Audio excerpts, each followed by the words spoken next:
솔로몬이 얼마나 대단한 나라를 세웠는가에 대한 묘사가 되겠습니다. 그 솔로몬의 영화가 두 가지로 요약이 될 수 있는데, 하나는 그 솔로몬의 영토가 얼마나 넓었는가를 이야기하고 있고, 또 하나는 그 솔로몬의 마음이 얼마나 넓었는가를 이야기하고 있는 것입니다. 여러분, 다윗의 시대와 솔로몬의 시대의 차이가 있다면, 다윗은 그 하나님의 나라를 세우는 자였습니다. 개척자와 같이 정말 이스라엘이 그 사사시대를 다 지나고 왕정시대로 들어갈 때 첫 번째 왕은 실패했지만 정말 그 이스라엘을 세운 왕은 다윗이었습니다. 근데 그 나라를 세워가는 과정은 험난합니다. 마치 어떤 개척을 하는 것과 같은 것이죠. 그 다윗은 개척자였고, 솔로몬은 그 형통하게 하는 것을, 그 하나님의 부요함을 드러내고 그 부국 광병의 시대를 열었던 인물이 되겠습니다. 오늘 그 솔로몬의 영토가 얼마나 많았는지를 묘사하면서 그 인구수를 이야기합니다. 근데 그 인구수가 너무 많아서 바닷가의 모래와 같이 많았더라, 이렇게 이야기합니다. 굉장히 많았다는 것이죠. 또 그 국경의 지경을 이야기하는데, 그 예루살렘, 지금 팔레스타인을 지금 우리가 이야기하는 예루살렘, 고만한 땅이 아니라 그 솔로몬의 그 지경이 유브라데 강을 넘어갑니다. 그리고 애굽까지. 그리고 그 영광과 권세가 대단했는데 그 비결이 있습니다. 그 솔로몬의 나라가 이렇게 넓은 영토를 확장할 수 있었던 비결이 뭐냐 하면, 힘이 아니라 평화에 있습니다. 화평케 하는 것으로 나라를 넓힌 것입니다. 다윗은 힘으로 그 나라를 세워갔기 때문에 이제 칼로서 많은 대적들이 있었죠. 그 다윗의 시편을 보면 늘 그렇게 고백합니다. 하나님, 내 대적이 어찌 그리 많은지요. 하나님의 나라를 세워가고 그 공의를 세워가는 과정 가운데 하나님의 마음에 합했던, 그 하나님 가장 사랑했던 왕입니다, 다윗은. 근데 그 다윗은 늘 싸우면서 살았어요. 한순간도 마음 편하게 이렇게 있었던 적이 없었던 것 같습니다. 나중에 나라가 좀 강건해지고 그가 통치하는 것이 안정적이 될 때도 사실은 그 다윗 안에서의 싸움도 치열했고, 그 나라 안에서도 그 싸움이 있었던 것이죠. 늘 안정적이지 않았습니다. 근데 솔로몬의 시대는 다릅니다. 솔로몬의 시대는 평화의 때를 살아요.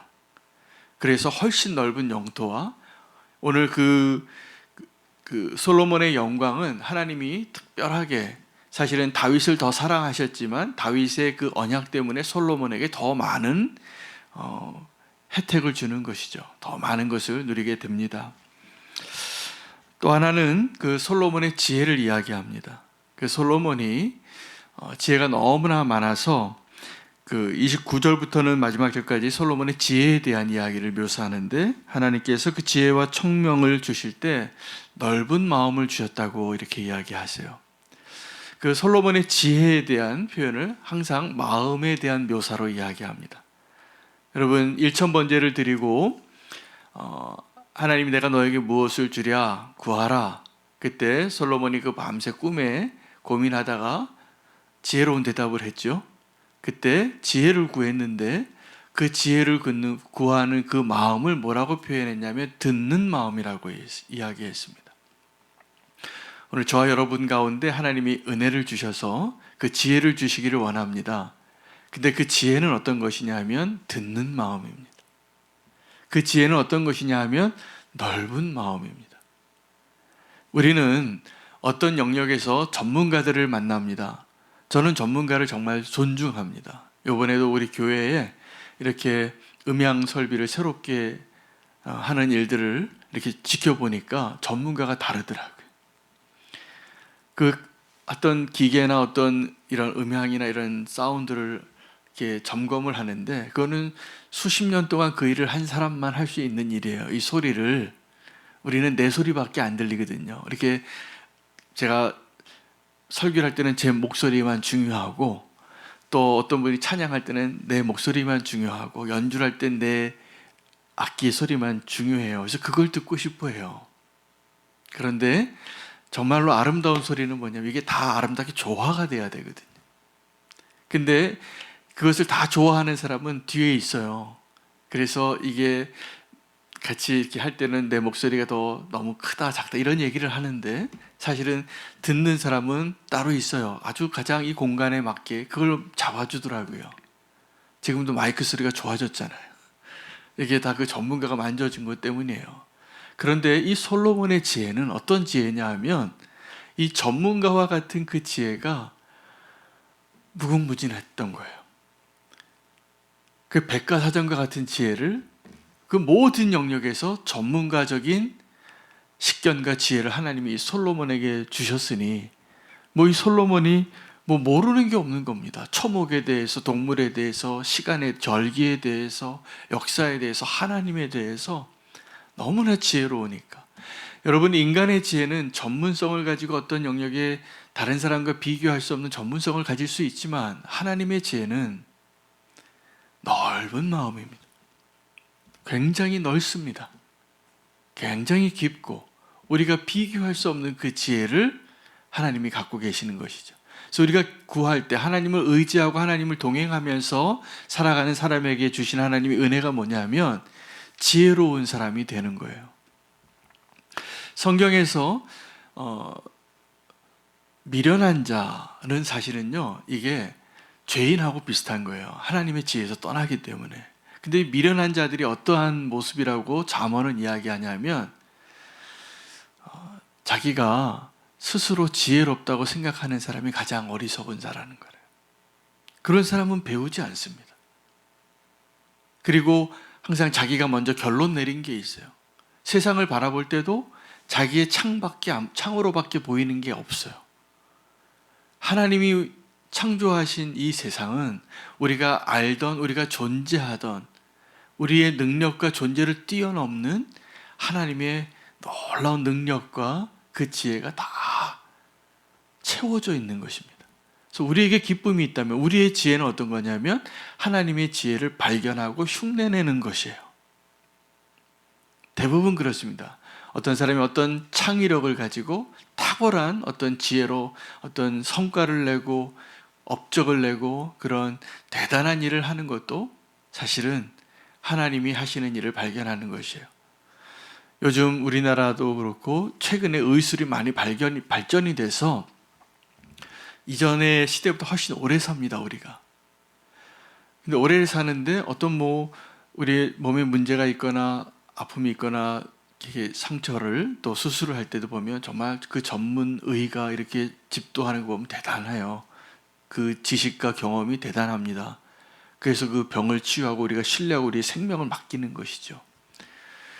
근데 조금 이렇게 들여다보면 서양의학이나 동방의학이나 다 마찬가지로 그 의술의 기초가 어디 있냐면 하나님 우리 안에 이미 다 회복하고 생명을 존속하게 하는 그 능력 위에 있는 거예요. 다 하나님 우리를 창조하실 때 우리가 면역력을 가지고 살아가고 적응하고 아파도 스스로 치유되고 다시 재생하고 이 모든 것들을 하나님이 다 만드셨더라고요. 여러분, 우리의 삶은 어떻습니까? 우리의 삶도요, 우리가 운전대를 잡고 내가 내 인생을 결정하고 책임지고 운행하는 것 같지만 천만의 말씀입니다.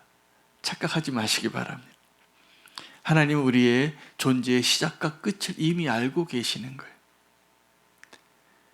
우리 인생의 진정한 목적은 내가 어떤 위대한 성과를 이루어내고 아니면 내가 내 삶을 평안하게 유지하고 여기에 있지 않아요. 한번 생각해 보시기 바랍니다. 하나님이 나를 왜 지으셨을까? 나를 이 땅에 왜 존재하게 하셨을까?